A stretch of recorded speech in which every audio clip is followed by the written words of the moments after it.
여러분 안녕하십니까? 역전의 용사들로 다시 돌아왔습니다. 어제 선거 결과 여러분 어떻게 보셨습니까? 저는 충격 그 자체였습니다. 무엇보다도 제가 정치 평론계를 완전히 떠나야 한다. 어떤 경우에도 범야권이 200석이 넘을 것이라고 예상을 했습니다. 국민의힘은 95석 플러스 마이너스 1이다. 만약 그렇게 되지 않으면 정치평론계 깨끗하게 떠나겠다고 했는데 실제 심각하게 고민하고 있다는 말씀을 드립니다.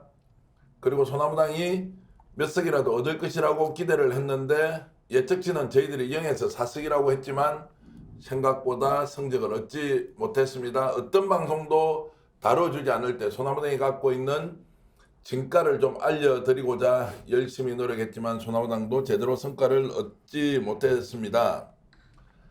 이틀 사이에 큰 변화가 있었습니다. 4월 10일 총선 이틀 전부터 뭔가 이상한 변화가 감지되었다. 결국 마지막 이틀 사이에 야권으로 보면 12석에서 14석 정도를 놓쳤고 여권에서 보면 결국 12석에서 14석을 더 얻었다. 이런 결론이 나오던데 그러면 뭐합니까? 저 정계환 여러분들께 진심으로 사과드립니다. 예측이 틀렸습니다. 그리고 실제로 방송을 떠날 준비도 하고 있다는 말씀 드리면서 그러나 오늘 이 프로그램을 보고 계시는 여러분들을 위해서 역전의 용사들 다시 뭉쳐서 오늘 하루 종일 방송 보신 분들도 이런 이야기는 역전의 용사들에서 처음인데 라는 내용 가지고 여러분들과 함께 이번 총선 이후에 윤석열 대통령은 이재명 대표는 조국 대표는 그리고 한동훈 나경원 안철수 김태호 그리고 지금 갑자기 싸움판에 뛰어든 홍준표 시장 을 둘러싼 사람 이야기를 한번 제대로 해보겠습니다. 박진영 정말로 뛰어난 고수 민주정책연구원 부원장 오셨습니다. 어서 오십시오. 네, 죄송합니다. 네. 죄송할 이유가 있나요? 본인은? 뭐 저기 200석 넘었으면 좋죠. 넘었으면 200석 좋은데 넘어서지 못했다는 것에 대해서 좀 안타까움이 있고요.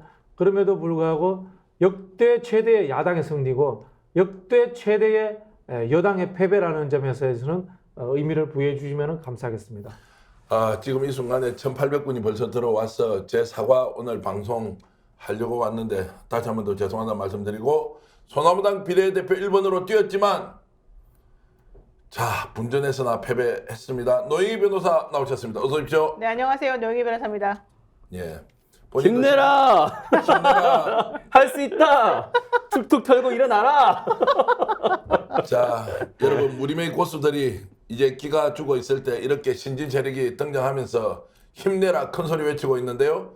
스픽스의 풍우나 미디어 본부장을 맡고 있는 권대희 앵커 나오셨습니다. 어서 오십시오. 네, 안녕하십니까. 조금 전에 뭐 큰 소리로 힘내라 하듯이 인사는 네. 안 하시네요.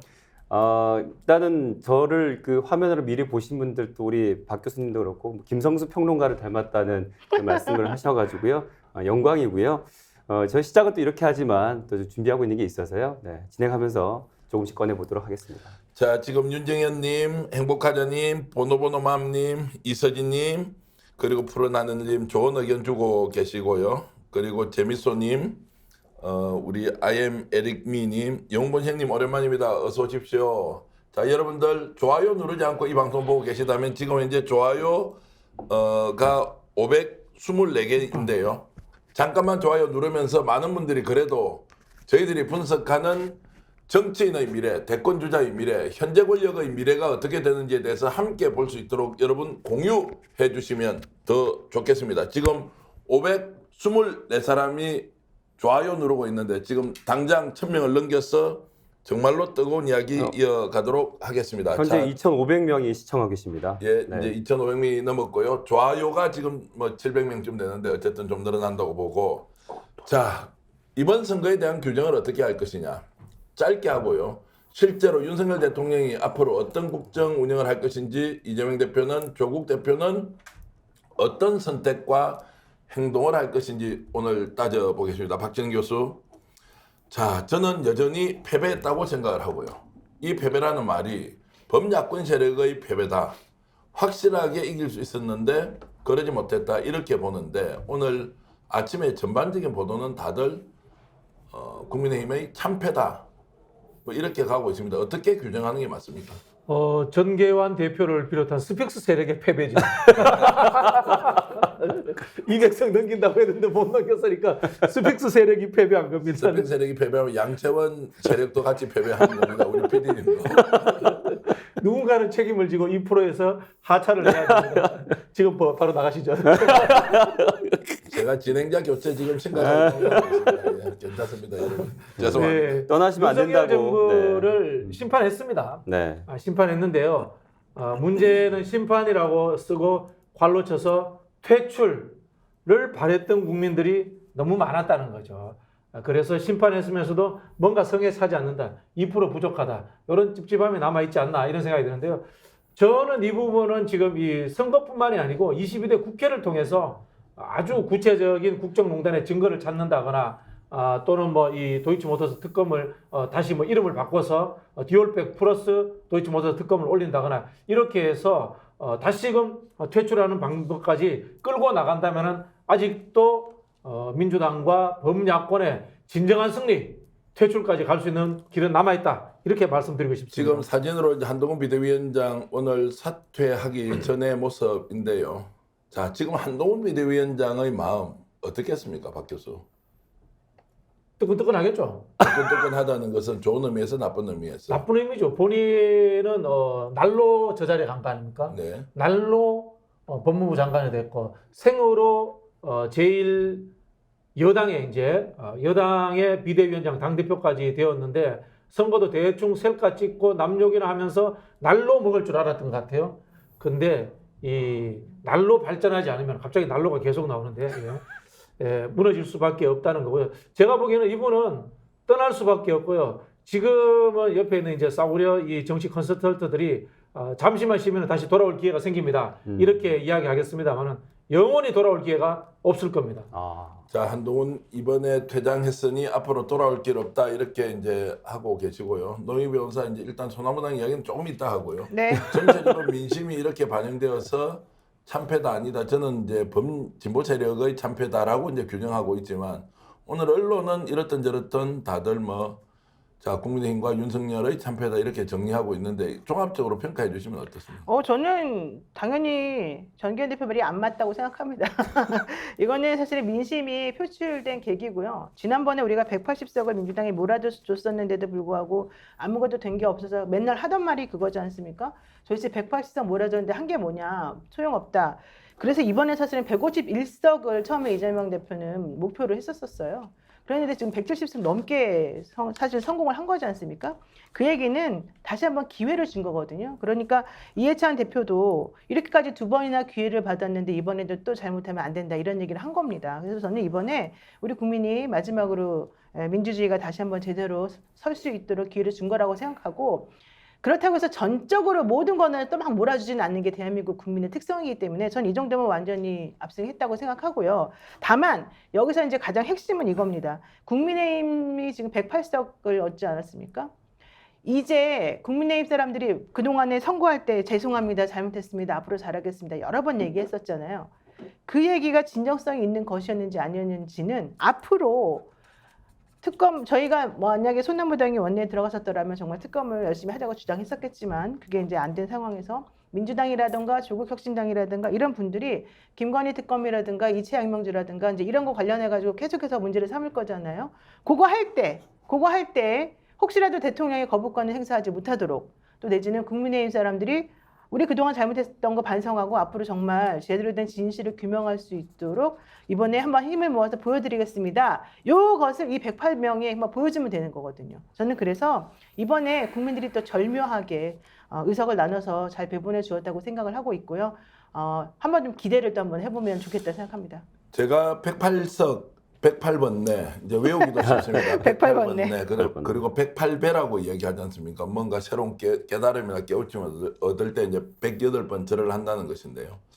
이걸 보면서 이 생각을 했습니다. 야, 22대 국회 들었으면 이제 드디어 윤석열 정부가 국민의힘이 전 정권 때문에 이런 일 벌어졌다 이 소리는 안 하겠구나.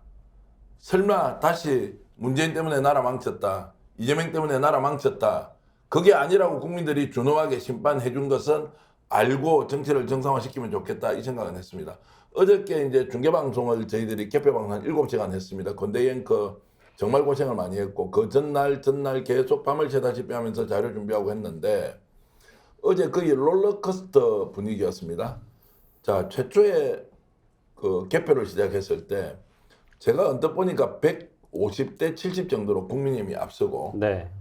자, 70대로 민주당이 이제 의석을 확보할 것이라고 예상치가 나왔을 때 개표 초기에 너무너무 놀라서 이런 결과가 어떻게 나올 수 있지 그러면서 어느 순간이 지나고 좀 역전하고 오늘 새벽까지 아주 치열한 접전을 벌였는데 그런 것들을 직접 한번 개표 방송으로 보니까 어땠습니까?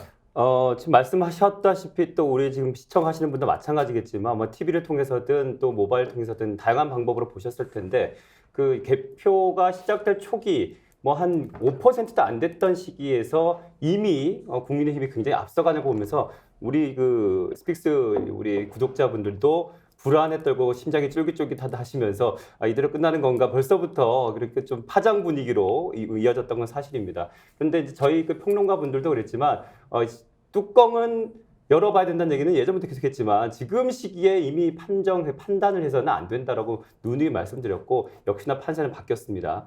그런데 오늘 그 이현주 후보의 어떤 그 인터뷰를 보면서 제가 짐작이 가능했던 부분이 이현주 후보가 그 용인정에서 지금 출마를 해가지고 그 활동을 했었는데 거기 같은 경우에 초반에 이현주 후보에게 불리한 그 선거구에 또 투표함이 먼저 개표가 됐다고 합니다. 그러다 보니까 당연히 몰표가 쏟아지면서 지는 양상으로 갔겠죠. 아마 전반적으로 그런 양상도 펼쳐지지 않았나 저도 생각해 보게 됐습니다. 이게 이제 박진영 교수한테 얘기 들으니까 좀 뭐 충분히 제가 이해를 했는데 이게 이제 초기에 개표하는 것이 국민의힘과 보수 정당에 유리할 수밖에 없는 구조적인 이유가 있다 이런 얘기를 하시더라고요. 뭐 구조적인 건 아니고요. 이게 우연입니다. 네. 우연들인데 개표 업무를 하는 장소가 보통 이제 체육관, 학교 이런 곳이거든요. 이게 보통 구도심에 있습니다. 그러면 구도심에 있으면 가까이 도착한 투표함부터 개함을 합니다. 그럼 구도심이 보통 국민의힘 지지 성향이 높은 곳이에요. 그러다 보니까 초반에 오픈하면 국민의힘 표가 많이 나온다. 이렇게 말씀을 드리고요. 그 다음에 이제 사전투표함은 보통 이제 섞어서 오픈하라 이렇게 이야기를 합니다. 근데 사전투표함 중에 민주당이 몰표가 제일 많이 나오는 게 관내 사전투표함이에요.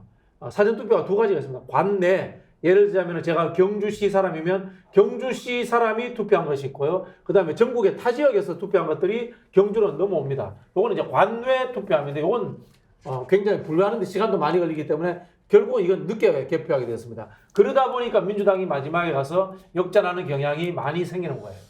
자, 그래서 이제 이번 선거에 직접적인 책임을 지고 모든 것을 걸고 뛰었던 사람에 대한 이야기로 바로 넘어가 보겠습니다. 첫 번째 한동훈 비대위원장 오늘 가장 빨리 사퇴를 해버리고 정계를 사실상 은퇴한 것 아니냐라고 예측할 정도로 신속하게 움직였습니다.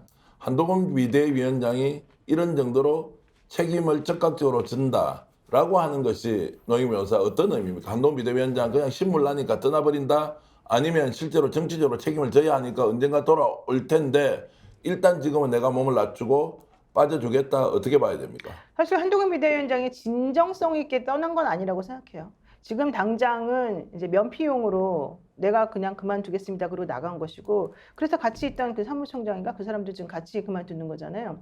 장동혁 씨. 근데 아마 계속 미련 남을 거고 할 일이 사실은 없을 거예요. 그래서 제가 봤을 때는 다시 돌아오고 싶을 여지를 지금 조금 남겨두고 있다고 생각하고 그걸 염두에 두고 계속해서 그동안에 윤석열 대통령하고 또 거리를 좀 두는 모습을 그동안에 본인은 견지해 왔거든요. 그래서 지금은 당장 떠난다 하더라도 조금 시간이 지나면 다시 돌아와서 뭔가를 조금 꿈꿀 생각을 지금 하고 있는 게 아닌가 생각이 들어요. 그 실제로 이제 한동훈 비대위원장이 당의 비대위원장 당 대표지 않습니까? 6개월 정도 이제 정치판에 들어왔습니다. 그때는 장관으로 정말 잘 나갔죠. 근데 한 게 없어요. 솔직히 잘 나갔다는 말은 저는 좀 어폐가 있다고 보는 게 네. 장관 있을 때 한 게 뭐 있어요. 장관 있을 때 했던 거는 대통령 그때 2개월 정직처분 당한 거 1심에서 져가지고 계속해서 대통령 문제 될 거를 돌려놓고 잘 선방했던 변호사들 전부 다 퇴출시켜 놓고 결국은 대통령을 위해서 뭔가 만들어 놓은 것밖에 사실 한 게 없어요. 자, 한동훈 비대위원장 지금 정치판에 뛰어든 거 후회한다, 후회하지 않는다. 후회하지 않죠. 그 후회하지 사람은 않는다. 후회하지 않아요. 박 왜 교수는 후회를 그렇게 해요? 봅니까? 본인 뜻대로 들은 게 아니잖아요. 근데 나갈 윤석열 때는 대통령이 장관 하라니까 장관하고 윤석열 대통령이 비대위원장 하라니까 하고 윤석열 대통령이 아마 어젯밤이나 오늘 아침에 전화 왔겠죠. 도훈아 계속 할래? 내 생각에 그만하는 게 나을 것 같은데. 네. 좀 그렇게 봅니다. 그렇게 바보같이 안 해요. 그 사람도 결국 변호사들이 정도는, 검사든 네. 누구든지 간에 자기 미래를 생각해요. 근데 윤석열이 대통령이 됐어요. 그러면 자기가 정년퇴직할 때까지 검찰을 잇는다? 그렇게 생각할 사람 아무도 없어요. 중간에 당연히 나도 쫓아나가야지 생각할 수밖에 없는 거고 나도 저 사람을 따라가지고 2인자로서 혹은 내지는 내가 1인자로서 그 자리에 갈 수 있다고 스스로 생각할 수밖에 없는 거죠. 그런데 여기에 꽃길을 누가 심어주는 겁니까? 지금 윤석열 대통령이 이제 끌어주겠다고 하니까 잘 나갈 줄 알고 계속해서 그 손을 잡은 거죠. 다만 그럼에도 불구하고 조금 일말의 좀 불편함이나 불안감은 당연히 있었겠죠. 왜냐하면 윤석열 대통령이 잘하고 있는 게 아니라는 걸 자기도 아니까. 그래도 어쨌든 한 몸으로서 열심히 뛰었죠. 하지만 와가지고 보니까 자기에게 스포트라이트가 너무 많이 오고 너무 많은 사람들이 자기를 지지해주는 것처럼 보이니까 너무 기뻤던 거예요, 이 사람이. 그래서 하늘에 붕 떠 있었어요. 그런 상황에서 대통령하고 한바탕 했죠. 근데 한바탕 할 때 대통령이 세게 자기를 쳐버리니까 그때 잠깐 주춤했던 것 뿐이고, 그리고 난 다음에 대통령을 몰아세우고 자기가 이종섭을 데리고 들어오면서 뭔가 새롭게 독자적으로 뭔가 자리를 차지해보려고 하다가 결과론적으로는 그게 제대로 안 된 것 뿐이지, 그 사람이 계속해서 뭐 윤석열 대통령의 꼭두각시처럼 내지는 윤석열 대통령이 원하는 바대로 그렇게 움직일 사람이 아니에요. 그렇게 바보처럼 충성하게 막 그렇게 하는 사람이 아니라는 거예요, 내 말은. 본인이 실력을 그만큼 친분 있으세요? 아니, 다 알아요. 그 동네 사람들 다 안 돼. 그 동네 사람들 다 안 돼. 국민 여러분들께서 제가 얘기 좀 해도 되겠습니까? 네. 국민 여러분께서 이제 한동훈 비대위원장의 실력을 봤고요. 저는 정치판으로 돌아올 수 없다고 생각합니다. 뭐 어떤 이유로 돌아옵니까? 다시 돌아와서 비대위원장을 맡습니까? 아니면 보궐선거 출마합니까? 만약에 한동훈 비대위원장이 다음 기회에 보궐선거로 국회의원 출마를 하게 되면 아마 민주당이나 범야권 쪽으로 출마하겠다는 사람이 줄을 끝없이 설 겁니다. 그만큼 실패한 정치인이 다시 돌아오기는 어렵다. 특히나 한동훈 비대위원장은 본인의 실력이 저거밖에 되지 않고 이번 선거 전반적인 과정에서 야권의 실수나 실책보다 범여권에서 던지는 메시지, 이슈에 대한 대응, 그리고 한동훈 비대위원장의 태도 여러분 다시 한 번 더 기억해 보십시오. 어떻게 저 사람이 다시 돌아와서 정치를 합니까? 그래서 제가 한동훈 비대위원장을 위해서 한 말씀 드리겠습니다. 안녕히 가십시오. 이런 말씀을 제가 드리고 싶습니다. 아니 여기 MJ 다운님의 글에는 저는 굉장히 공감이 갑니다. 네. 국무총리 시키겠죠. 아, 좀 가능성이 있다고. 왜냐면은 우리 정규환 평론가 말씀하신 것처럼 정치권에 못 돌아오잖아요. 그러면 윤석열 입장에서 뭘 또 하나 줘야 돼. 이제까지 충성한 것도 있고 사실 엄청난 친구 사이 아닙니까? 나쁜 기억을 공유하고 나쁜 이 경험들을 공유했기 때문에 서로가 떼어져 있으면 불안해서 살 수가 없어요. 늘 근처에 있어야 됩니다. 자, 어쨌든 한동훈 비대위원장 외에도 오늘 뭐 관심 간 사람이 워낙 많기 때문에, 그리고 지금 동시 접속 8,000명이 하고 계시고요. 좋아요 누르지 않고 이 방송 보시면 여러분 좋아요 꼭 좀 눌러주시면 좋겠습니다. 자, 그리고 대통령실이 대통령이 메시지를 내기 전에 비서실장을 비롯한 정책실장 일체의 참모들이 사표를 냈습니다. 한 국무총리도 지금 네. 사표를 냈습니다. 사의를 표명했습니다. 자, 이것은 그만큼 엄중하게 이 사안을 보고 있다 이렇게 봐야 됩니까? 권행크 어떻게 보세요? 아니 뭐 사실은 앞서 한동훈 얘기도 했지만 지금 정부 지금 뭐 집권 당 안에 또 지금 정부에서 지금 정책을 펼치고 있는 실무진들이 과연 윤석열 대통령의 정책 방식 이런 어떤 국민과의 어떤 소통이 있어서 모두가 긍정을 해서 따르는 걸까? 그건 좀 사실은 아니라고 보는 의견도 꽤 많기 때문에 지금의 어떤 뭐 사의 표명이라든 것은 어떻게 보면 예정되지 않았는가라는 생각도 하게 되고요. 자, 단도직입적으로 여쭤보면 네. 자, 사의 표명을 했다는 건 사표를 수리해야 되잖아요. 자, 수리한다 안 한다? 안 할 이유가 있어요? 수리할 것 같은데. 수리할 것 같다. 네. 박진 교수 어떻게 보세요? 이제 짜고 치는 저는 일종의 사실 약속되죠. 우리 본부장님하고 의견이 다릅니다. 예, 이분들은 책임감을 느끼는 것이 아니고 도망가고 싶은 겁니다. 도망가고 싶다. 자, 왜 도망가고 싶으냐? 일단 나는 고위공직을 6개월 이상 했습니다. 네. 경력이 한 줄짜리 썼습니다. 그리고 이 고위직을 했기 때문에 그것들이 내가 민간으로 갈든 어떤 다른 자리로 갈 때 점프할 때 하나의 이제 좋은 이제 프로필을 만들어낸 거예요. 그렇기 때문에 이제 이 자리 떠나도 되는 거야. 기회가 온 거야, 떠날 수 있는. 이 상황에서 또 혹시나 공기업이라든가 좋은 자리, 빈 자리에 있으면 빨리 찾아가야 되기도 하고. 그러니까 얼씨구나 하고 지금 바로 사표를 낸 거다. 요게 사실은 고위공직자들의 심리 상태입니다. 우리 더 이상 올라갈 데가 없으면 빨리 도망가자. 고위공직자들은 늘 이렇게 생각합니다. 자, 시청자 여러분 이렇게 한번 상상해 보십시오. 자, 총선에서 대패를 했습니다. 그런데 총선 직전까지 대통령실 분위기는 백석 이하로 가면 탄핵이 될지도 모른다는 위기감이 굉장히 깊게 깔려 있었습니다. 그 상황에서 벗어났습니다. 대통령이 죽진 않겠구나. 일단 남아있는 3년 동안 국정 운영할 수 있겠구나. 라는 안도의 한숨과 박진희 교수가 얘기했듯이 떠나면서 나는 차라리 더 좋은 자리로 가겠다고 하는 생각이 섞였을 수 있습니다. 또 하나는 약속 대련을 하듯이 대통령은 일단 대통령이 체면 유지를 해야 되니까 사표는 내고 선별적으로 수리하거나 수리하지 않거나 이런 것으로 이해할 수도 있다. 모두 수리하지 못하고 부분적으로 수리해서 일종의 쇄신책이라고 발표할 가능성이 높습니다. 그것이 대통령실의 분위기고요. 더 중요한 것은 한덕수 국무총리인데요. 이분을 윤석열 정부에서 지속적으로 교체하려고 노력했는데 하도 이분이 고래심줄처럼 버티고 있어서 못 내보냈는데 총선 이후에는 어떤 식으로든 한덕수 총리를 바꿔야 한다. 국정 재신의 일바다는 첫 번째는 한덕수 총리의 교체다.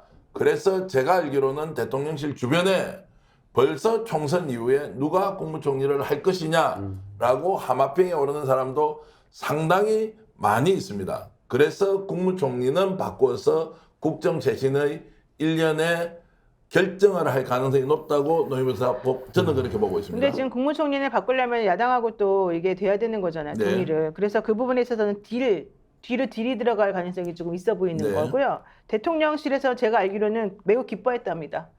백석이 안 돼, 그러니까 백석이 100석 이하로 떨어지지 넘어서. 않아서. 네, 그래서 우리는 일단 딜할 수 있는 협상의 여지가 많이 생겼다라고 지금 생각하고 있고 예. 그런 의미에서 이번에 대통령이 56자 그냥 미안하다는 말을 한마디 지금 되게 영혼 없는 말 했잖아요. 예.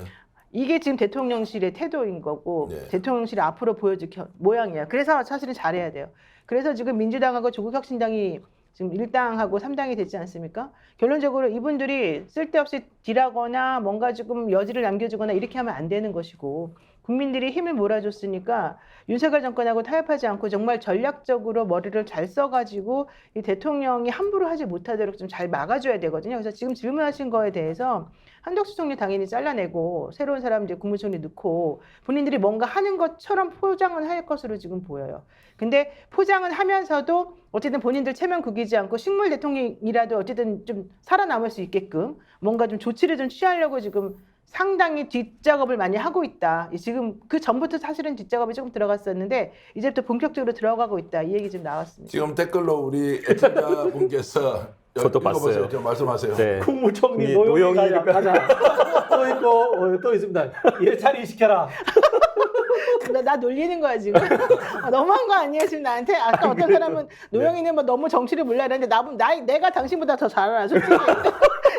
이거 농담이에요. 또 화내지 국무총리 마세요. 이름으로 주옥순 국무총리가 있어요. 엄마 부대 저는 그런 거 안 대표로 시켜줘도 오시고. 됩니다. 그런 거 네. 싫습니다. 그리고 국무총리 이찬수라고 이런 분 뭐 누군지 모르겠는데 원희룡이나 한동훈 이찬수 말하는 거 이찬수. 이찬수 선수를 국무총리 시키자 이런 거고요. 그리고 한동훈 비대위원장은 가발 공장의 지지가 이런 걸도 지금 올라오고 있습니다. 변호사 아이고, 개업하고 이제 뭐 봉사 분위기로 갈 것이다 이것도 있고. 일단 다음 국무총리의 첫 번째 조건은 글을 잘 읽어야 됩니다. 네. 대독을 많이 해야 네. 되기 때문에 대통령이 행사장에 오지 않고 총리가 대신 읽어야 되기 때문에 글을 잘 읽어야 저 돼요. 시켜주세요. 제가 글 글 잘 잘할 수 읽어요. 있습니다. 저 되게 잘 읽어요. 자, 자, 두 분 누가 잘 읽나 한번 해보세요. 아마 근데 자기 양보할게. 국무총리를 네. 놓고 누가 될 것이라고 이야기하는 것은 오늘 대한민국 정치평론 하는 방송 중에서는 우리가 최초일 것이고 좀 더 들어보면 가장 깊이 있는 내용들 이야기할 것입니다. 자, 그만큼 그게 국무총리 자기 차례예요. 자기 차. 네. 지금 계속 장해찬 댓글 여기는, 달리고 있어 지금. 정치 시사 프로그램이고 시사 예능 프로그램이 아니라는 말씀 드리겠습니다. 네. 지금 아니 제가 자꾸 댓글을 장해찬을 다셔. 네. 저 8,700분 들어와 계신데 여러분 진심으로 감사드립니다. 9,000명 넘었어요. 9,000명 넘었습니다. 저희들이 예측을 잘못했어요. 정말로 반성도 많이 했고 오늘 아침에 사실 잘 일어나지를 못해가지고요. 어떻게 석고 대제해야 되느냐 이런 생각 많이 했는데 여러분 뭐 댓글 올려주시는 분 마음도 이해합니다. 너희들이 200석 넘는다고 떠들어서 결국 보수 결집한 거 아니냐 이런데 그렇게 평가하시는 것도 잘 받아들이겠습니다. 저희들이 그만큼 여행에 있었다는 앞으로는 더욱더 책임 있는 자세로 여러분들께 예측을 하겠다는 말씀을 좀 드리고요. 200석이 못 넘은 거에 대한 좀 이렇게 참고할 만한 것도 있다고 보는 게요. 제주도 투표율이 가장 낮았잖아요.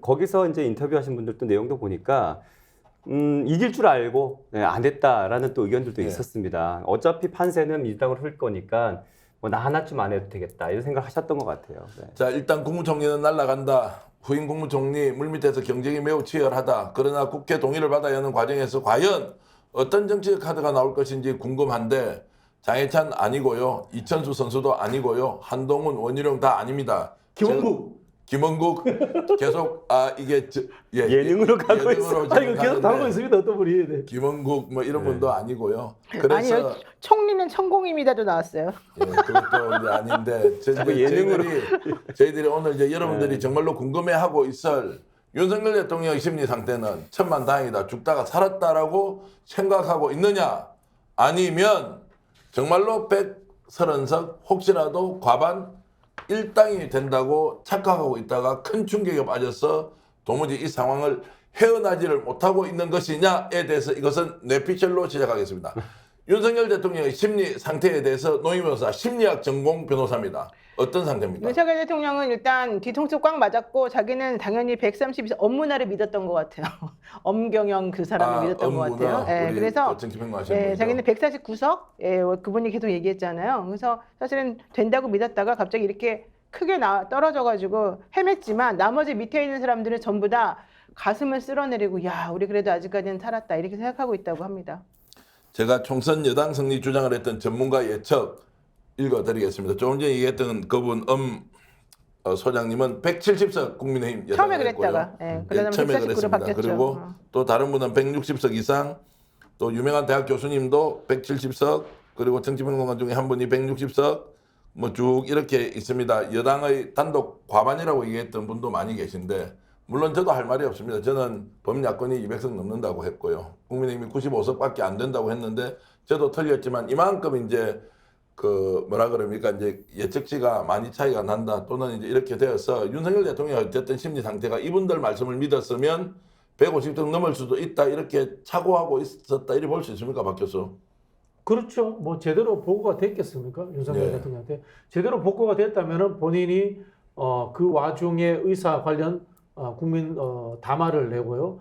그다음에 마지막에 부산 가서 투표하고 이런 행동을 안 했을 겁니다. 네. 그거는 본인이 움직이면 표가 된다고 생각하니까 열심히 본인이 24회나 정책 토론회나 하고 이렇게 다니는 거거든요. 그거는 우리 대통령님 돌아다니면 표 떨어집니다. 이 보고를 아무도 안 했다는 뜻이에요. 그 말은 이제 지금 현재 윤석열 대통령이 굉장히 충격에 빠져 있을 것이다. 향후 상황을 어떻게 수습할지 잘 모른다. 이렇게 멘붕 상태다. 이렇게 볼 수 있습니다. 아니죠. 멘붕 상태는 아니죠. 우리 원래 하던 대로 하는 거죠. 원래 이제 하는 대로 한다. 뭐 제가 봤을 때는 사전 국면 갑니다. 사전 국면으로 간다. 사전 국면 간다. 검찰 동원하고 사법부 압박해가지고 정치권을 이 사전 기관을 통해서 완벽하게 헤집어 버리는 그런 상황을 만들려고 할 거예요. 근데 보통 이 정도 되면 대통령실이 뭐 예를 들어서 문자 메시지 보내듯이 대통령의 의중을 국민들에게 알리는 게 아니라 직접 나와서 이번에 선거 결과를 엄중히 받아들이겠습니다. 오늘 오후 정도는 그렇게 해야 하고요. 그리고 이제 앞으로 국정 쇄신을 이렇게 하겠습니다라고 하는데 그 얘기조차 안 할 가능성이 높다.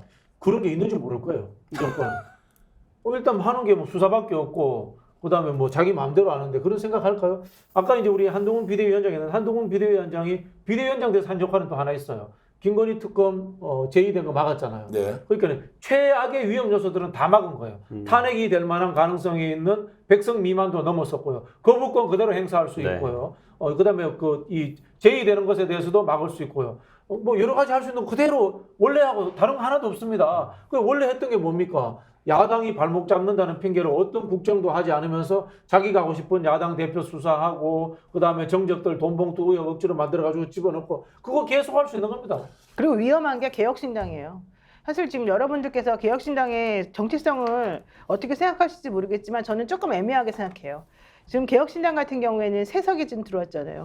이준석 지역구 한 명하고 그다음에 비례 2명이 들어왔기 때문에 그 세 석이 사실은 저는 지금 야권이라고는 분류되긴 하지만은 민주당이나 조국혁신당의 성격하고는 다르다고 생각하거든요. 진보당하고. 그렇게 되면 이 이준석에 대해서 국민의힘이 사실은 또 어떤 제스처를 취할지 모르고 특히 대통령이 물론 실현하겠지만 그럼에도 불구하고 같이 좀 손을 잡자라고 생각할 가능성이 좀 있고요. 이제 그럼에도 불구하고 새로운 미래 같은 경우는 이제 한석 김정민 의원 들어왔지만 이번에 민주당이 살려줬기 때문에 또 민주당을 배신하지는 않을 거라고 봐요. 그래서 지금 제일 중요한 게 아까 제2요구권 행사하게 되면 사실 어떻게 될지 모른다고 하셔서 제가 좀 걱정스러운 부분이 있지만 이 이준석 신당의 이 스탠스가 사실 앞으로 좀 주목할 만합니다. 자, 거기다가 바로 여쭤볼게요, 노영희 변호사. 지금 오늘 혁신당 조국 대표가 검찰청에 가서 이번에 당선자들과 함께 피켓팅을 했어요. 자, 그 내용 보셨을 텐데. 네. 자, 김건희 수사하라 이렇게 얘기를 했는데 서울중앙지검에서 신속하게 답변을 내놨더라고요. 필요하면 하겠다 그러죠. 필요하면 하겠다. 지금 이미 수사하고 있다. 자, 이렇게 대답하는 걸 보고는 야, 이게 지금 박진희 교수가 얘기했듯이 검찰이 그냥 가만히 있지 않고 어찌됐든 대통령이 탄핵의 상황까지 가지 않는다는 전제하에 대대적으로 사정정국을 만들 수도 있다. 사정정국 두 가지인데요. 하나는 선거사범에 대한 수사를 본격적으로 진행하는 게 있을 거고요. 두 번째는 지금 캐비넷에 수없이 많은 자료가 있다고 하니까 이걸 어떤 식으로든 활용할 것이다. 활용할 수 있다. 이게 지금 그 말씀이 맞는 말인데 오늘 또 나온 게 있죠. 조국 대표에 대한 대법원 주심이 정경심 교수에 대한 뭐 대법관으로 바뀌었다 뭐 이런 얘기도 나왔지 않습니까? 그래서 계속해서 그 나오고 있는 그 언론 관련된 보도 그리고 사법부 관련된 내용이 조국 대표가 12석을 얻어가지고 앞으로 어떤 대선 주자까지 갈 수 있을 가능성을 안 버리고 있으니 이제 함부로 막 그렇게 심하게 못할 것이다라고 보는 입장하고 그렇지 않다 그냥 아예 싹을 죽이기 위해서 뭔가 할 거라는 입장은 이제 두 가지가 좀 갈리더라고요. 근데 제가 항상 말씀드리지만 사법부나 검찰권은 생각보다 조금 나약합니다. 생각보다 갈대 같습니다. 그래서 지금 분위기를 조금 계속 볼 것 같아요. 물론 사정 정국 같은 게 당연히 생길 것이고 앞으로 하겠고 대통령 3년이나 임기가 남아있지만 지금 야권에서 계속 주장하는 게 조기 대선 치를 수도 있다, 3년 너무 길다 이런 얘기 계속 나오면 그 분위기에 맞춰가지고 여론을 살펴요. 이분들이 여론을 살펴가지고 사실은 향방을 좀 정할 수 있기 때문에 아무리 사정정국을 가지고 흔들어댄다 하더라도 그동안에 계속 불만이 쌓여있던 검찰 세력들이나 사법부들이 이걸 그대로 좌시하지는 않을 거거든요. 시도를 하더라도 사법부가 대통령 뜻대로 움직이지 않을 가능성이 높다. 그럼요. 그거는 우리가 맨날 우리 법조인들이 맨날 모여가지고 하는 얘기들이 이제 항상 있었었는데 그동안에는 함부로 못했던 것 때문에 막 울분이 차있던 사람들이 많았는데 이제 이렇게 물론 200석이 넘어섰으면 더 편하게 했겠지만 그렇지 않은 상황이면 우리가 캐스팅 보트다 이렇게 좀 생각하는 분들이 있거든요. 법조계에서도. 자, 정반대의 상황을 내가 박진영 교수께 좀 여쭤볼게요. 뭐, 자, 하나는 대답할게요. 하나는 윤석열 대통령이 이런 상황에서 현실을 받아들이고 협치를 통해서 뭔가 국정은 좀 안정적으로 운영을 해보자고. 그럴 일이 없습니다. 그럴 일이 있을 수 있어요. 없다고 바로 단정하지 말고요. 잘해도 잘할 수가 없는 집단들이기 때문에 잘할 수가 없습니다. 그런데 총리를 국회에서 동의를 받아서 가면 이제 총리 임명부터 완전 여야 간의 개싸움판을 벌여가지고 지금 2년 동안 정말로 지긋지긋한데 앞으로 3년도 똑같이 간다? 국무총리 임명 동의할 때부터 이제 전쟁이 일어나는데 나라는 경제는 민생은 엉망진창 정말로 한도 끝도 없이 나락으로 추락하는데 그런 상황을 대통령이 아니 지난 2년 동안 그런 개념이 없는 정부라는 것이 드러났지 않습니까? 이 정부의 목적은 정권을 지속적으로 유지하는 거고요. 민생을 잘하겠다, 경제를 잘하겠다라는 생각을 해본 적도 없고 그나마 뭐 한다고 했지만 잘 된 적도 없습니다. 한번 생각해보세요. 정교한 대표가 예를 들어가지고 지금 뭐 언론사를 합니다만은 식료품 가게를 한다고 칩시다. 식료품 가게를 잘하지 못하더라도 잘하고 싶어서 열심히 할 거 아닙니까? 그런다고 잘 되는 게 아니에요. 식료품 장사를 해본 적이 없기 때문에 똑같은 겁니다. 잘할 수가 없는 거고요. 저는 이제 노영희 변호사님 생각과 굉장히 다릅니다. 노영희 변호사님하고 비슷하게 생각하시는 분이 조국 장관도 비슷하게 생각하고 최강욱 전 의원도 비슷하게 생각하고 변희재 대표도 비슷하게 생각하더라고요. 검찰 내부에 반란이 일어날 수 있다라는 이야기들을 하고 계시고요. 그다음에 사법부 내에서 양심적인 사람이 들고 일어날 수도 있다. 그런 이야기를 하는데요. 저는 이 정부가 검찰 정권이기 때문에 다른 것은 몰라도 검찰과 사법부를 당근과 채찍으로 관리하는 데만큼은 나름대로 유능한 집단이다. 그런 생각이 듭니다. 그리고 실제로 이 검찰과 이 사법부라는 분들이 공무원이에요. 공무원이라는 이야기는 뭐냐면요. 자신의 목을 걸고 현 정권의 권력에 맞서서 싸워야 된다는 것에 대해서 훈련된다거나 아니면은 그렇게 어떤 뭐 동기를 가지고 있을 이유가 없는 집단들이다 이런 거예요. 아이, 검사들하고 얘기해 보셨어요? 나는 검사들하고 맨날 얘기해요. 안 그래? 집단에 이분화되어 있다니까요. 지금 현재 그러면은 이런 그렇게 검찰 독재 말씀하시는 정권이 게 저는 틀려요. 생기지도 않았어요. 아니, 그게 아니라 검찰총장 시절이라든가 서울지검장 힘에 시절이라든가. 의해서 움직여 이 검찰 분들이. 근데 이 대통령과 한동훈 비대위원장이 속해 있는 이 특수부 출신의 라인들이 힘이 워낙 세고 그래서 사실은 좀 약간 눈치들을 좀 보는 분위기였었고 대통령이 되고 난 다음에 얼마 안 되는 분위기까지는 그냥 여기에 따라갈 수밖에 없어요. 이거는 저는 가정이 본인들이 법조인이니까 저렇게 생각하도 맞다고 생각할 수도 있습니다만은 가정 자체가 저는 이 향후의 야권의 투쟁 방향에서 굉장히 잘못된 방향으로 갈 수 있습니다. 지금 조국 장관이 하고 있는 법조의 문제라든가 검찰의 문제로 또는 재판을 잘하겠다는 문제, 변희재 대표 그 이야기 하지 않습니까? 이렇게 접근해서는 안 됩니다. 이건 아닙니다. 이거는 뭘로 해야 되냐면은 의회 권력을 통해 가지고 법조라든가 행정부 자체를 완벽하게 파뒤집어 버리겠다는 그런 접근을 해야 되는 거지. 법조인의 양심이라든가 법조인의 세력 관계로 접근하는 것 자체가 저는 문제라고 생각하기 때문에 여기에 대해서는 저는 절대 동의하지 않겠습니다. 오랜만에 역전 용사들에서 열심히 싸워주고 계십니다. 시청자 여러분 정말 방송 재밌죠? 그리고 내용도 더 있습니다. 동접 11,000명 지금 가고 있는데요. 자, 만약에 정치가 이렇게 파괴되고 지난 2년 동안 해왔던 개사원판을 계속하고 있는 상황이 온다. 자, 그러면 국민의 한 사람으로서 유권자의 한 사람으로서 우리 권대의 앵커는 야, 또 싸우느냐? 괴로워 죽겠다. 이러면서 국민들이 정치를 외면할까요? 아니면 진짜 싸우면 나도 동참해서 저놈들 어떤 식으로 내가 절단을 내야 되겠다. 이렇게 하면서 국민들이 오히려 분노나 저항의 행동을 더 많이 할까요? 이번 그 선거 판세 지도 보시면 아시겠지만 그야말로 종단 딱 나눠서 파란색, 빨간색이었지 않습니까? 네. 우리 국민들은 지금 말씀하신 대로 정치 외면하는 분도 그대로 계실 거고요. 또 이 싸움은 절대 이렇게 가면 안 된다고 적극적으로 또 나서는 분도 계실 겁니다. 아마 대한민국은 일단 가장 중심에 있는 건 쉽게 생각해서 친구 간에 싸웠어요. 그런데 양쪽이 서로 화해할 마음이 있어야 이게 풀리는 거고 발전이 있는 건데 아무리 한쪽에서 제스처를 취해도 한쪽에서는 변하지 않는다면 계속 싸움을 갈 수밖에 없거든요. 저는 우리 박 교수님처럼 생각이 좀 비슷한 편인데 우리 윤 대통령의 어떤 그동안의 스탠스를 봤을 때는 변함없이 그대로 지금 기조를 유지하지 않겠는가. 그럼 결국 싸움판밖에 일어나지 않겠는가. 여기서는 윤 대통령의 기조는 똑같은데 윤 대통령 기조가 바뀐다는 게 아니에요. 윤 대통령은 똑같이 할 거예요. 문제는 그 밑에서 일처리하는 사람들의 태도가 조금 바뀐다는 거.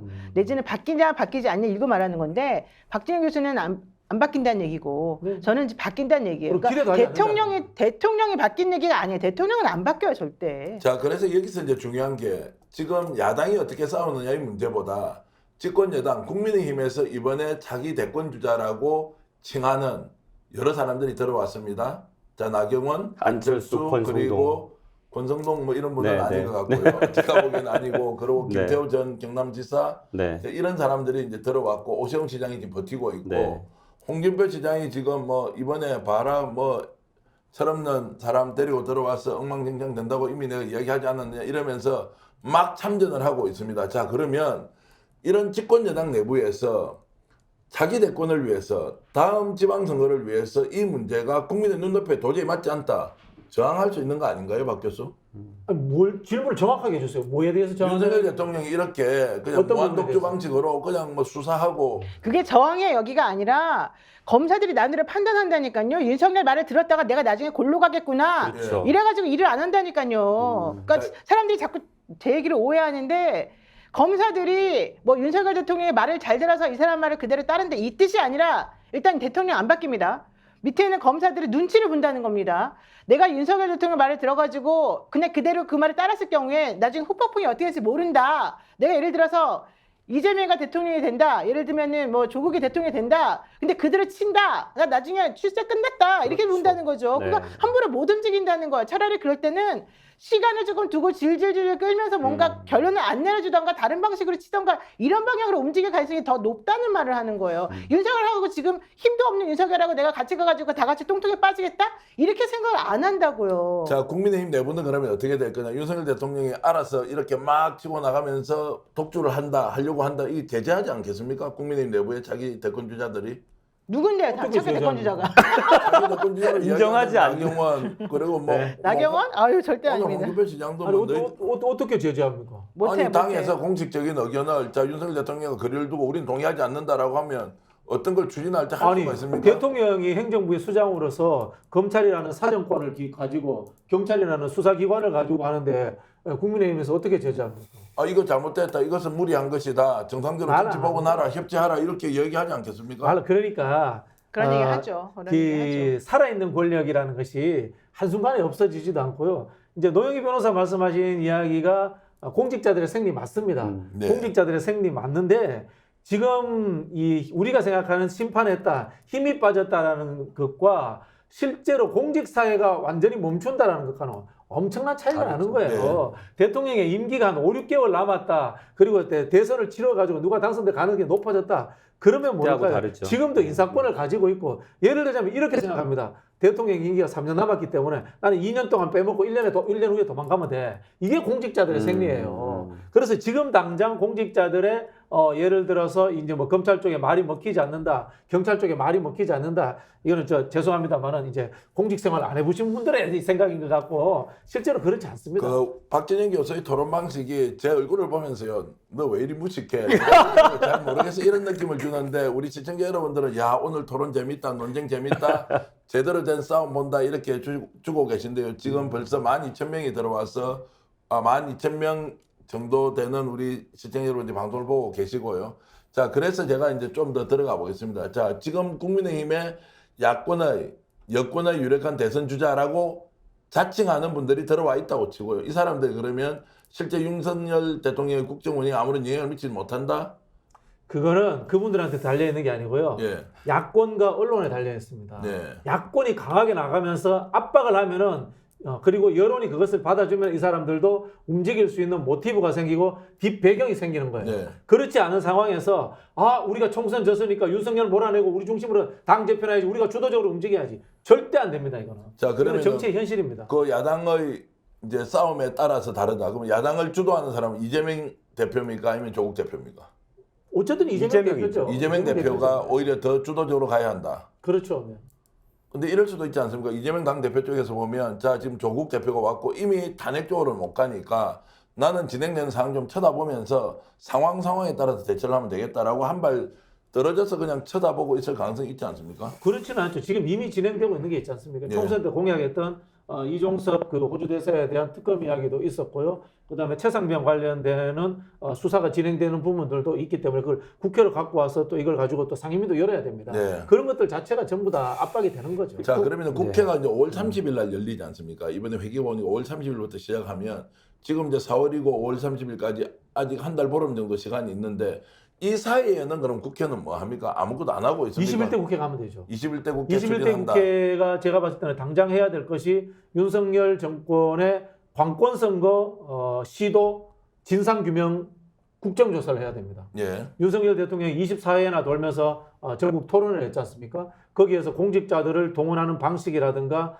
공약을 내놓는 방식이 선거에 개입하려는 의도가 있었던가라는 뭐 혹시라도 서류가 있었던가 구두 지적 명령이 있었던가 그런 것들 그리고 또 선거에 영향을 미치기 위한 어떤 시뮬레이션 측정을 했던가 이런 것들을 찾아내야 됩니다. 법리적으로 보면 노영희 변호사 이번에 그렇게 갑작스럽게 민생 행보를 한다고 했던 것이 법 위반이 될 수도 있다 이래 봅니까? 저는 당연히 그 전부터 계속 이거는 위험하다, 관건 선거다 계속 주장을 해왔었었고 그 부분은 분명히 지적을 해가지고 21대 국회에서 통과가 되든 안 되든 간에 그거에 대해서는 확실히 좀 규명을 해놓는 게 필요하다고 생각합니다. 아니 이번에 물론 오늘 나왔나요? 87조 지난 적자라고? 그런데 지금 대통령 그동안에 선거 기간 동안 돌아다니면서 1,000조 가까이 입으로 어쨌든 썼잖아요. 제대로 된 대통령이라고 하면 우리나라 경제가 지금 어떠어떠한데 내가 지금 돌아다니면서 여기저기 입으로 모든 사람들에게 다 이렇게 막 그린벨트도 해제해주고 뭐도 해제해주고 이러면서 내가 천조 풀겠다고 말한다는 게 상식적으로 가능한 일입니까? 누구라도 그거는 있을 수가 없는 일이에요. 정말 대한민국을 조금이라도 사랑하는 마음이 있으면 정상적으로 그런 말 할 수가 없어요. 그럼에도 불구하고 그분은 여기저기 돌아다니면서 특히 국민의힘이 우세 지역이라고 생각하는 곳마다 돌아다니면서 그런 얘기를 하고 다녔단 말이에요. 그 동안에 언론에서 옛날 같았으면은 문재인 대통령이 뭐 어디 한 군데만 가도 난리 쳤을 언론에서 그거에 대해서 제대로 된 말 한마디도 안 하고 다른 언론에서 그런 비판을 하더라도 신경도 안 쓰고 돌아다녔지 않습니까? 이거는 정말 분명히 짚고 넘어가야 되고 여기에 대해서는 탄핵 정말 얘기까지 나올 정도로 이분에 대해서 책임을 좀 물어야 됩니다. 솔직히 말해가지고. 자, 그러면 이제 그렇게 관건 선거를 하고 있다. 이 부분에 대해서 여당은 막을 거고 야당은 관건 선거라고 계속 주장을 하면 이제 이것도 굉장히 중요한 국정조사 과정에서 싸움이 된다. 이걸 이제 흔히 하는 말로 게임 이론에서 이제 투레벨 게임이라고 합니다. 예. 양면 게임이라고 이야기를 하는데 나도 윤석열한테 한번 덤비고 싶어. 국민의힘 내부에서. 나도 대통령이 마음에 안 들어. 근데 명분이 없고 힘이 없는 거야. 외부에서 때려주는 거야. 땡큐. 이런 생각이 드는 겁니다. 그래서 이런 게임에 대해서 서로가 사실은 이해를 하고 있어야 돼요. 우리 이제 적대적 상호의존 이런 표현들도 쓰지 않습니까? 이런 것들을 이해할 수 있는 노련한 정치인들의 활약이 지금 민주당 내에서 필요한 겁니다. 자, 그래서 이제 여러 가지를 야권, 민주당을 중심으로 윤석열 대통령에 대해서 해야 할 일이 있는데 어떤 일이든 우선순위가 필요하고 지금 21대 국회에서 임기가 이제 한 달 보름 정도 남았다고 치고 22대 국회로 넘어갑니다. 그 사이에 가장 중요하게 해야 될 것은 조금 전에 얘기했던 그겁니까? 런동섭 사태? 두 가지입니다. 두 예. 가지인데요. 뭐 분류하자면은 하나는 국기문란, 국정농단이 될 만한 것들, 윤석열 대통령을 형사법적으로 걸 만한 가능성이 있는 것들에 대해서 국정조사하고 특검을 밀어붙이는 겁니다. 네. 이걸 해야지만 윤석열 대통령이 겁을 먹고요. 그리고 국민의힘 내부에서도 아까 말씀하신 것처럼 반란표가 생길 가능성이 있습니다. 어떤 겁니까, 그게? 말씀드렸죠. 예를 들면 이종석 호주 대사관 문제, 호주 그다음에 대사에 최상병 문제, 그다음 금방 이야기했듯이 이 정책 토론회를 하고 다니면서 관건 선거에 개입했느냐 문제 이런 것들이 이제 중요하겠죠. 그리고 두 번째는 뭔가 하면은 개헌 국면입니다. 네. 개헌 국면을 빨리 조성해 둬야 됩니다. 개헌 국면을 조성해 줘야지만이 국민의힘 의원들이 미소를 짓습니다. 근데 대통령이 힘이 빠지는 상황이 온다라는 희망에 부풀게 됩니다. 근데 그 개헌 얘기는 왜 계속 얘기가 나오는 거야? 무엇을 개헌하고 싶은 거죠? 물론 87년도에 만들어진 그 헌법이 안 맞으니까 개헌해야 된다는 아니, 그런 게 얘기는 아니에요. 계속해서 나왔었습니다만은 어떤 종류, 어떤 항목에 대해서 개헌을 얘기하는 거예요? 개헌의 본질, 전략적 본질은 윤석열의 임기 단축입니다. 임기 단축처럼 그거를 이번에 개헌하면서 이번 대통령에게 적용시킨다는 게 법리적으로 되게 가능합니다. 위험한 얘기, 아니 가능하다 가능하지 않다가 아니라 매우 위험한 얘기고 현실적으로 그렇게 해가지고 그 사람에게 면죄부를 주면 안 된다는 거예요. 그렇게 아니죠, 해가지고 사실 면죄부를 줄 가능성이 있어요. 대통령직에서 저는- 물러나면은 민형사사청의 소추권이 없어지기 때문에 불소추가 없어지기 때문에 기존에 의혹되던 것들을 다 수사받게 돼 있습니다.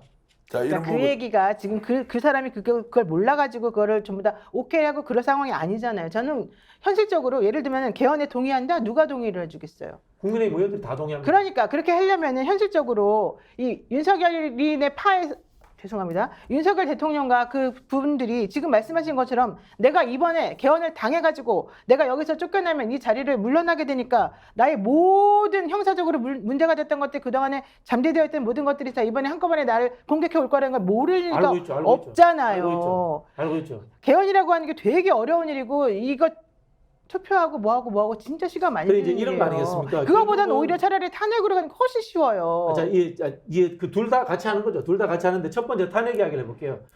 탄핵은 일단 200석이 안 됩니다. 200석이 안 되기 때문에 탄핵이 어렵고 그다음 200석을 넘겼다 칩시다. 탄핵을 했는데 헌법재판소라는 걸림돌이 또 하나 있습니다. 헌법재판소에 대해서 윤석열이 자기 친한 사람들 인사를 해서 이미 박아놨단 말입니다. 거기에 대한 부담이 있는 거고요. 개헌은 어떤 장점이 있냐면은 지금 국민의힘 의원들이 이원 집정부제 비슷한 이 권한을 국회로 일부 이양하는 분권형 대통령제에 대해서 찬성을 하고 있습니다. 이건 사실 문재인 정부 때도 만들었던 개헌 아니고요. 요게 되면은 현재 윤석열로부터 공천을 받을 일이 이제 더 이상 없어진 국민의힘 국회의원들은 정말 기분 좋아집니다. 나도 사실 윤석열로부터 자유롭고 싶고 앞으로 또 생길지도 모르는 이런 독재 대통령으로부터 공천의 위협 받는 게 없어지니까 너무 좋은 거예요. 그런 부분이 있기 때문에 실제로 개헌을 하겠다라고 하면은 지금의 국회의원들 대다수가 동의할 수 있는 겁니다. 자, 그럼 개헌 내용에 이원 집정부제 그리고 4년 중임제 이런 것들이 같이 포함돼서 논의가 될 수 있나요? 이미 그 21대 국회 때도 논의를 했고요. 여야가 같이 개헌 특위를 했습니다. 자, 이제 다만 이제 문제는 이런 겁니다. 문제는 이런 건데요. 웃잖아요. 저는 개인적으로 이제 4년 중임제, 정부 통령제를 선호하는데 이원 집정부제가 된다면은 한국처럼 이 정당 정치가 발전하지 못한 국가에서는 원로 비슷하게 국회가 대통령 혼자 해먹는 게 아니고 국회의원 300명이 해먹는 구조가 될 수도 있어요. 그런 부분들이기 때문에 이런 제도의 문제는 다시 또 따져봐야 됩니다. 자, 여야 간의 격돌이 있고 이 여야 간의 격돌이 불가피한 상황에서 어떤 주제를 가지고 돌파구를 만들어 갈 것이냐. 이제 이런 것은 각자 내부의 사정에 따라서 다를 것이라고 봅니다. 아니 제가 화를 좀 내야 되겠습니다. 예. 제가 내각제 이야기하는 사람 제일 싫어하거든요. 이거 공부 안 하고 기본도 안 되면서 또 내각제 이야기 또 떠드는 사람 여기 수없이 있네. 내각제 안 되니까요. 내각제는 이야기 안 좀 하지 됩니다. 마세요, 내각제 제발. 얘기도 하면 안 돼, 진짜. 자, 오늘 내각제까지 가면 이 토론이 산으로 가게 되고 어찌됐든 정부의 어디 가서 내각제 어디 싸구려 유튜브 가서 내각제 이야기 듣고 와가지고는 자, 아, 이분들한테 뭐라고 하지 마세요. 이분들이 잘못이 아니라 그런 주장을 아니 하는 고등학교 사람들이 사회책이라도 좀 읽고 이야기를 하든가. 자, 박진영 교수가 이렇게 하는 것은 매력이기도 하지만 박진영 교수의 약점이기도 아니, 하죠. 내가 여러분께 좀 이 왜냐면은 제가 내각제 이야기하는 유튜버를 들었거든요. 국회의원들끼리 합의 봐서 하면은 내각제가 된다. 아이, 말도 안 돼. 국민투표 한다는 것조차도 모르고 그 설명도 못하면서 내각제 세력이 있다라고 음모론이라고 계속 떠들고 있는 거야. 국민투표를 하는데 어떻게 내각제가 통과가 돼요? 네. 대한민국 국민이 내각제를 다 싫어하는데 네. 이번에 국민의힘이 영남에서 무슨 이야기했는지 아세요? 민주당 200석 주면 내각제 개헌한다. 그러니까 우리 막아야 된다. 우리 손으로 대통령 뽑아야 되는데 내각제 하면 의원 내각제 돼가 대통령이 없어진다. 그렇게 해서 지금 이번에 부축기 올렸는데 무슨 내각제 같은 소리를 하고 있어. 참고로 네. 유금이 TV님께서는 박진영 너무 흥분한다. 조금 주저앉자. 아니 저 내각제 이야기할 때만 제가 흥분해요. 예, 자, 네. 어찌됐든 그것은 제도의 하나로서 여러분들 생각 다를 수 있고 오늘 개헌의 방향을 어떻게 해야 될 것이냐 이것은 토론 주의가 전혀 아닙니다. 네. 대통령 심리 상태를 이야기하고 있고 네. 민주당은 어떻게 할 것인지 이재명 대표와 조국 대표는 어떤 투쟁 노선을 가지고 제대로 싸워야 하는지 이야기하고 있습니다. 자, 바로 국민의힘 쪽에 이야기를 하려고 하니까 오늘 패널 세 분이 공통적으로 국민의힘 송규석 씨 앞으로 제 TV에는 들어오지 마세요. 자, 지금 저희들이 내각제 노예들이야. 이게 왜인지 아세요? 상대 정치인을 비판할 때 모든 것이 다 저 사람 내각제 세력이야. 이렇게 해서 라벨을 붙여가지고 건강한 토론도 없애고 사회가 발전하는 가로막는 사람들이에요. 이 사람들이. 그럼 내각제가 왜 나쁜지도 모르죠. 내각제 왜 나쁜지 글 달아보세요. 자, 알지도 이렇게 못하면서 떠들고 있어. 참고로 말씀드린 얘기는 하고는 지금 말이 안 지금 맞잖아. 내각제가 좋다고 한 사람은 뭐라고 한 거 아니었어요? 근데 왜 아니지 갑자기 내각제 음모라고 이야기하고 있잖아요. 전부 다. 자, 그래서 지금 뭔 얘기인지 모르겠다. 자, 방송은 자유롭게 여러분들 의견을 제시하지만 이런 식으로 실제로 흥분하는 것과 흥분하면서 토론하는 것은 완전히 다른 문제인데 자, 조금 자중하면서 제가 주제를 훨씬 더 재밌는 쪽으로 옮겨가 보겠습니다. 감사합니다. 자, 네. 지금 세 분 다 이제 국민의힘 내부에서 자기 대권 주자들이 안철수, 나경원, 김태호 뭐 이런 사람들 이야기하니까 윤석열 대통령 어떤 식으로든 제어 못한다고 했으니까 그 얘기 제낍시다. 일단 네. 윤석열 대통령이 집권 여당이 상정이 돼 있고 자, 야당은 이렇든 저렇든 이재명 당대표와 조국 대표 그리고 변수로 따지면 이준석 대표 정도가 있을 텐데 이재명 대표가 주도적으로 싸워야 한다는 박진영 교수의 이야기 그리고 노인 변호사께 질문을 바로 던지겠습니다. 지금 조국 교수가 200석을 얻지 못했기 때문에 자, 탄핵을 주도하기가 현실적으로 어렵잖아요. 그럼 민주당이 주도하지 않고 조국 교수가 정북을 뭔가 이끌어가기에는 한계가 있어 보입니다. 조국 교수는 탄핵 얘기한 적이 없어요. 그냥 3년은 길다고 얘기를 했고 그 얘기도 나중에는 조금 말이 조금 점점 바뀌어가지고 이제 총선까지 끝이 났고 그 처음에 17석까지 얘기했다가 지금 12석으로 좀 정리가 됐잖아요. 그래서 저는 기본적으로 이재명 대표 중심으로 이 모든 것들이 이루어져야 되고 민주당 중심으로 가야 되는 게 맞다고 생각해요. 다만 거기서 이제 조국 혁신당이 힘을 실어줘야 되는 거죠. 그리고 조국 혁신당이 교섭단체를 구성하느냐 마느냐 가지고 이제 얘기들이 많은데 사실 교섭단체를 구성하기가 조금 어려워요. 왜냐면 나머지 남아있는 야당 세력이 별로 없거든요. 그래서 현실적으로 제가 봤을 때 현실적으로 할 수 있는 거는 이재명 대표가 오늘 사실은 조금 조국 대표가 김건희 제대로 하지 않으면은 내가 뭐 어쩌고 얘기하고 났는데 오히려 이재명 대표는 거기에 대해서 아무 말도 안 했다. 이게 또 오늘 그 신문에 나온 타이틀이었거든요. 그래서 이재명 대표는 아마 조금 좀 조심스럽게 상황을 조금 보고 있는 것 같긴 해요. 그래서 이런 걸 하려면 정말로 제대로 된 분석을 통해 가지고 좀 플랜을 짜 가지고 이거 좀 맞춰서 앞으로 하는 게 맞고요. 그리고 제일 중요한 건 힘이 있어야 되잖아요. 그러니까 의석수가 많아야 되잖아요. 그러니까 이재명 대표 중심으로 해서 민주당 중심으로 하는 게 저는 가장 맞다고 봐요. 근데 제가 오늘 딱 일감은 이랬습니다. 자, 조국혁신당 조국 대표는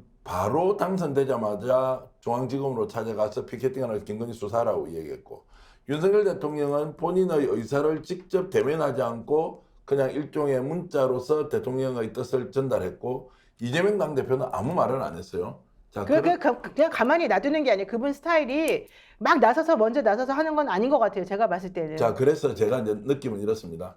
아직은 눈치를 보고 있나? 아니면 조국 당대표는 이제 되자마자 바로 싸움하러 정말로 이게 막 그 불이 막 이거 싸우겠다는 열의가 막 불타고 있습니다. 이런 걸로 봤을 때 고냉크가 봤을 때는 하루 이틀 정도 상황을 지켜보는 겁니까? 아니면은 정말 시동을 계속 걸고 있다가 직사포 쏘듯이 바로 공격적으로 나온다. 어떻게 보시나요?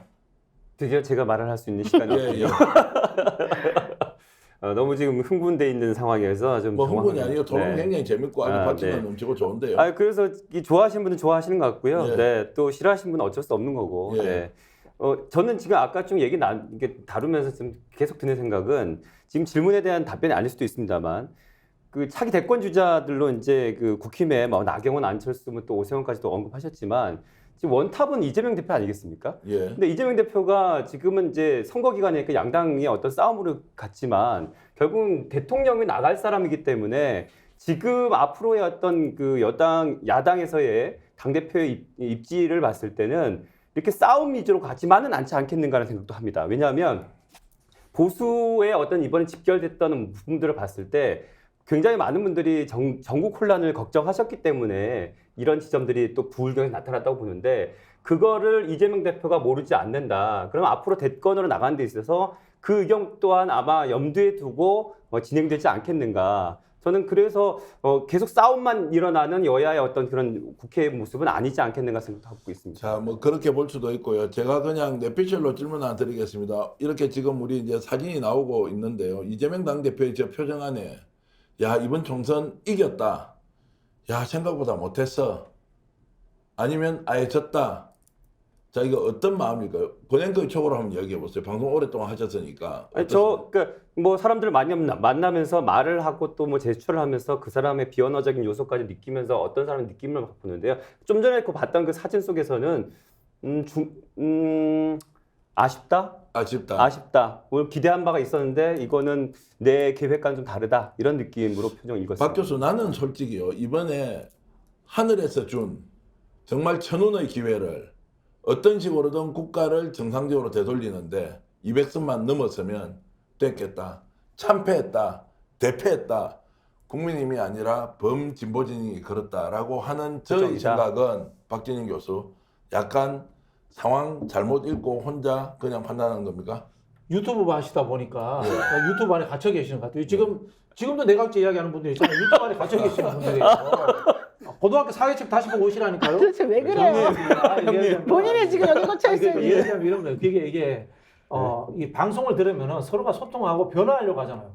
하는데 안 들어. 그게 진짜 화가 나는 거고.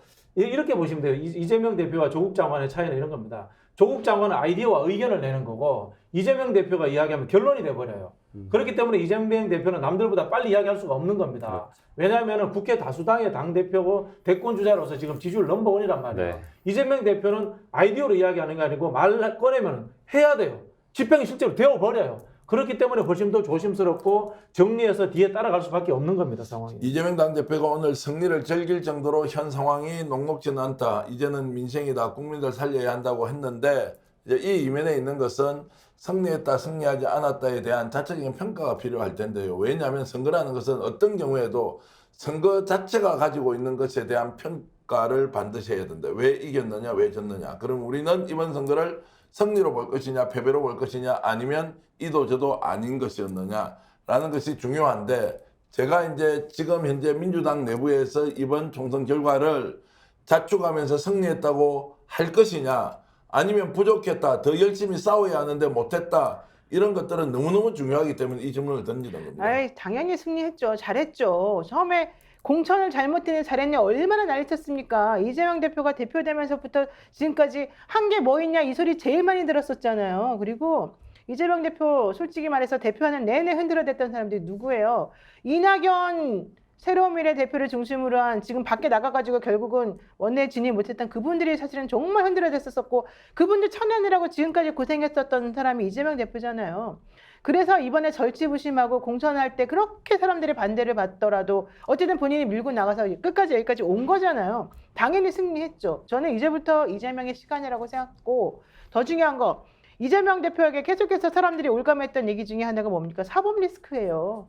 이제 사법 리스크라는 건 없다. 사법 리스크가 아니라 검찰 스토킹이다. 이 얘기가 맞다라고 하는 것을 이제 보여줄 시간이 왔다는 겁니다. 당연히 이제 오늘부터 그게 시작이지 않겠습니까? 저는 그래서 이재명 대표가 당연히 잘했다고 생각하고 앞으로 이 모든 것들에 대해서 스스로 책임을 지고 나아갈 거라고 생각합니다. 그리고 이제부터 좀 지켜볼 시간이 필요하고 네. 어제 선거에서 오늘 결과가 나왔잖아요. 그럼 이제부터 좀 지켜보면 되는 거지 뭘 그렇게 급하다고 막 이렇게 할 필요가 지금 없고요. 아까 말한 게 박준영 교수님 말이 맞는 게 이재명 대표는 거대 야당의 지금 제일 대표예요. 대통령이 그동안에 뭐 피의자니 어쩌니 하면서 안 만나주고 정말 그렇게 무시하고 그러던 사람이 지금 살아 돌아와가지고 이 수많은 사람들을 다시 한번 또 이 민주주의를 위해서 지금 불태우게 세워놨잖아요. 그러면 지금부터 우리가 좀 지켜보고 함부로 이렇게 가볍게 움직이지 않도록 하고 전략을 짜고 지금까지 그 이재명 대표가 어떤 생각을 가졌는지 뭐 우리가 눈에 다 자세히 알지 못하지만 했던 거 다 그대로 맞아 떨어졌잖아요.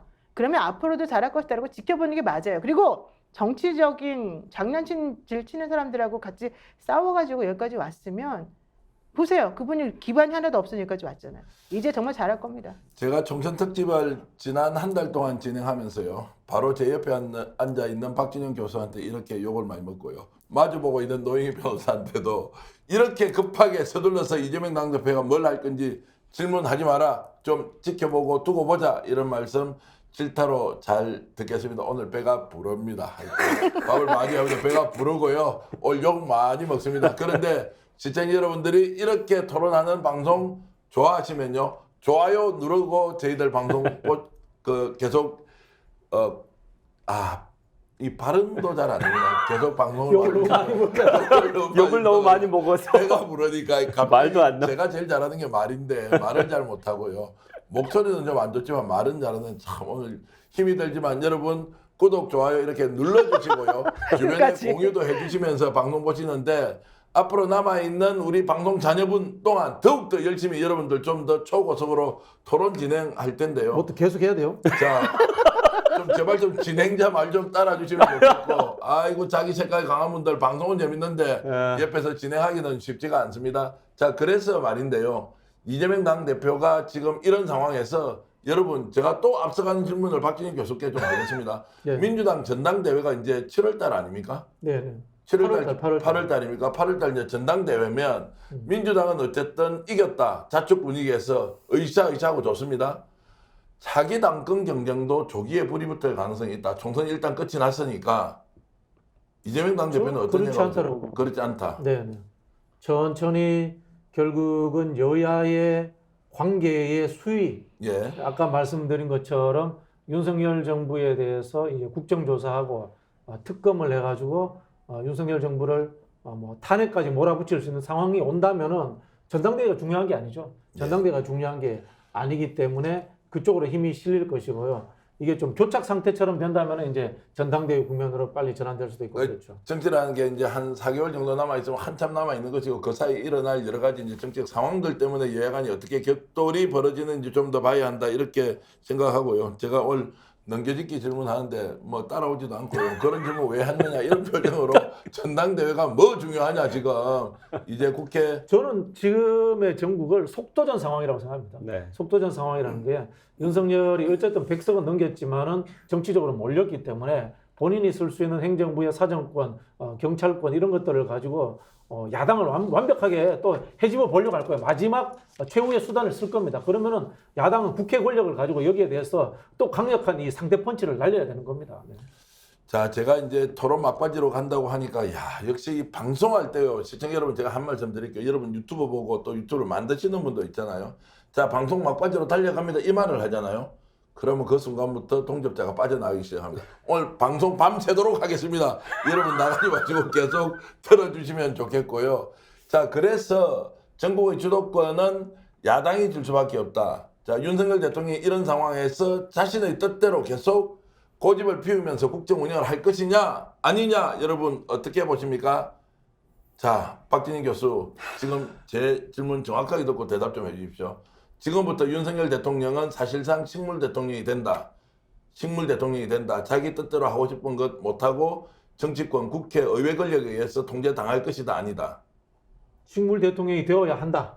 식물 대통령이 되어야 한다. 그거는 이제 출발은 야당의 압박입니다. 야당의 압박이 이게 나비 효과처럼 여당에게도 압박이 되고 그런 상황들이 온다면은 식물 대통령이 될 수밖에 없죠. 야당이 압박하고 언론이 압박하면은 조만간에 거국 내각 이야기가 한번 나올 겁니다. 여당 내에서 나올 겁니다. 그러면은 이게 물고 터지는 것처럼 현재 권력이 무너져 가는 겁니다. 자, 거국 그래- 내각 이야기 나오면은. 예, 자 그래서 이제 식물 대통령이 되어야 한다는 거고, 자 보수 언론이 지금 윤석열 대통령에 대해서 계속 비판을 했고 또 유튜버들은 한동훈을 계속 비판을 해서 총선은 이런 상태에서 그냥 오합지졸, 자 패배했다고 규정을 하고, 보수 언론이 윤석열 대통령이 어떻게 할 것이냐 이것도 굉장히 중요한 질문인데요. 이제 보수 언론은 새로운 대안을 찾으려고 지금부터 준비 중일 겁니다. 네. 저는 오늘 기사 중에 뭐 대파 875원 때문에 20명 날라갔다 이런 기사를 봤는데 말도 안 되는 소리예요. 뭐 대파를 얘기를 했던 안 했던 어차피 날라갈 수밖에 없는 의석이었고, 그거는 대통령이 워낙 못했고 워낙 일방통행적으로 자기 마음대로만 했기 때문에 국민들이 보여준 그런 심판의 결과였지, 무슨 대파 논란 때문에 그런 게 절대 아닌데도 그냥 핑계를 대파를 지금 돌리고 있는 거거든요. 그런 모습을 보면서 사실은 조선일보나 중앙일보나 이런 사람들 보기에 얼마나, 이런 언론이 보기에 대통령이 지금 뭐 좋아가지고 그동안에 계속 그렇게 정권을 유지해주기 위해서 여러 가지로 좋은 점을 막 부과시켰겠습니까? 그렇지 않거든요. 제가 알기로는 보수에서는 항상 새로운 대안을 찾아가지고 그 사람 힘이 좀 없어질 때쯤 되면 새로운 사람을 막 밀어서 올리는데 좀 열심히 하더라고요. 이번 같은 경우에 윤석열 대통령이 너무 무능력하다는 게 너무 빨리 드러났기 때문에 새로운 대안 찾으려고 지금 노력하는 중일 것 같아요. 근데 여기 지금 홍준표 시장이 자기 손가락을 얹으려고 하는 것 같은데 그분은 제가 보기에는 아닌 것 같고, 이제 새로운 사람 찾기 위해서 지금부터 좀 한 몇 달 동안 고민하는 그 과정 중에 대통령의 힘이 쫙 빠져버리게 될 수밖에 없는 구조가 됐고, 이때 우리가 치고 나가야 된다. 자, 이때 치고 나가야 한다 이런 말씀하셨고, 지금 이번 총선 과정에서 언론이 뭐 각자 주장을 이렇게 저렇게 하면서 민심과 상당히 동떨어진 보도를 많이 했다. 총선을 거치면서 대한민국 언론의 보도 형태에 대해서 국민들이 많이 경험했습니다. 자, 그러면 기존 언론에 대한, 우리가 보통 레거시 미디어라고 하는 것에 대한 국민, 유권자, 시민들의 불신 더 높아졌다? 아니면 예전과 비슷하다? 이 부분 권행껏 얘기해 주시죠. 불신이 더 높아졌다라기보다는 이미 불신이 그냥 계속 간다라는 쪽으로 저는 생각하고 있고요. 이미 있던 불신이 그대로 간다. 네, 왜냐하면 사실은 지금 보수의 죄송합니다. 또 보수도 또 우리 국민들이고, 이번에 보수의 결집을 보여줬던 이제 선거 판세가 나타났기 때문에 보수는 그런 마음가짐이 있죠. 때려도 내가 때린다. 남이 때리는 동네북 때리는 거 원치 않는다. 걔 못난 거 알고 있지만 그렇다고 해서 걔를 또 혼내는 거는 또 괜히 싫은 그런 게 보수의 마음인 거로 저는 알고 있거든요. 그럼 나가서 우리 인터뷰를 해보면 보수를 지지하시는 분이 그런 얘기들을 많이 하셨어요. 내 아들을 내가 못난 건 알아. 하지만은 남이 와가지고 때리는 건 싫어. 이렇게 말씀하신 어르신들 꽤 많았었거든요. 그렇기 때문에 보수의 보수 정당도 마찬가지고요. 보수 언론도 마찬가지고, 지금 윤 대통령이 별로인 건 알지만 비판보다는 여전히 옹호하는 쪽으로 계속 나갈 수 있는 그런 가능성이 전 높다고 그렇게 보고 있습니다. 자, 시청자 여러분, 제가 질문 하나 드리겠습니다. 댓글 올려주시는 분들 의견 보내면 좋겠는데요. 여러분은 이번 총선에서 범민주 진보 진영이 총선에서 승리했느냐, 승리하지 않았느냐, 자, 이거 어떻게 생각하십니까? 저는 패배했다고 생각하고 오늘도 반성하고 내일도 반성하고 계속 반성하겠습니다. 200석을 넘기지 못했기 때문인데요. 여러분 생각이 어떤지 좀 올려주시면 말씀드리겠습니다. 흰구름님, 아이고 방송 재밌다고 계속 글 올려주시는데, 수박팩팬님은 승리했다 이렇게 올려주시고요. 그리고 승리, 패배, 승리. 예. 패배는 스픽스가 패배했습니다. 아니요, 예측 프로그램 너무 많이 틀렸잖아. 스픽스에서 그래도 2명이나 보냈잖아요. 김준혁하고 양문석하고 보냈잖아요. 아니 스픽스 출연자 중에 많고요. 대표적으로 스픽스에 뉴스부문 대표를 했던 노정면 후보가 인천 노정면 후보 됐죠. 정갑에서 네. 당선했어요. 네. 그렇게 해서 이제 국회에 진입을 했는데 그거는 스픽스와 인연이 아니라 그분이 갖고 계신 평소 언론 개혁에 대한 소신이 국회에서 반드시 빛을 내서 대한민국 언론을 정상화하는데 그리고 윤석열 정권을 제대로 평가하고 심판하는데 혼신의 힘을 다할 것이라고 믿고 있고요. 제가 이제 광고 말씀을 좀 드려야 될 시간입니다. 지금 더 착한 보험 좀 띄워줄 수 있습니까? 더 착한 보험은요. 정말로 바르고 옳은 사람들이 하는 보험 무료 상담 전화번호인데요. 지금 띄울 수 있습니까? 자 지금 나오는데요. 믿을 수 있다 더 착한 보험 1644-1236이고요. 카톡이나 문자로 상담 예약 번호 남기면 언제라도 연락드립니다.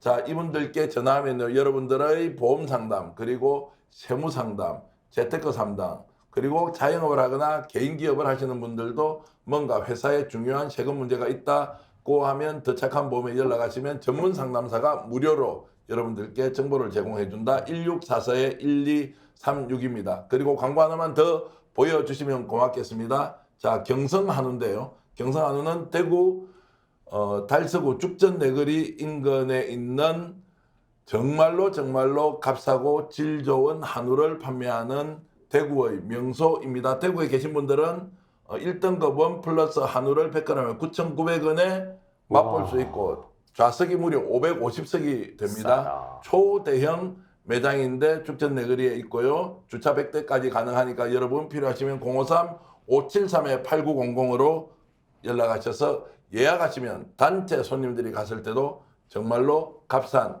가성비 높은 그런 제품을 즐길 수 있다. 이 말씀 드리겠습니다. 노희 변호사님 그리고 우리 권대 앵커님 그리고 좀 다음부터 저한테 좀 잘해주세요. 박진영 교수님 오늘 세 분 오셔서 우리 동접자가 무려 12,000명까지 올라갔고 자 역전의 용사들 챙기고 나서 가장 많은 분들이 방송을 봐주셨습니다. 여러분들이 이렇게 열과 성을 다해서 응원을 해주시는데 정말 예측이 맞았어야 하는데 예측이 틀려서 침이 안 넘어갑니다. 숨도 안 넘어가고 예측이 맞지 않아서 정말 죄송하다. 범야권이 200석이 넘을 것이라고 했는데 그렇지 않다. 그래도 민주당을 비롯한 야권이 승리해서 대한민국 정치를 다시 복원시키고 심판과 평가를 받아야 할 세력에 대해서는 준엄한 국민적 명령을 받을 것이다. 이렇게 생각하면서 여러분 남아있는 시간 그리고 행복하게 보내주시길 바라고요. 이 프로그램 박진영 교수 처음 나왔는데 정말로 뜨겁고 좋았습니다. 우리는 마지막에 다음에 안 나올 겁니다. 네. 뭐 저도 안 부를까 합니다. 그래서 자, 이 프로그램은 끝까지 마지막에 싸우시는 걸로. 저희들과 제작진과 국내에 계신 분, 해외에 계신 동포 여러분까지 제가 역전에 하면 용사들이라고 같이 해서 우리 신나게 마무리를 하는 자 그런 방송입니다. 제가 역전하면 용사를 좀 해주세요. 크게 해주세요, 박 교수. 네. 예. 역전의 용사들!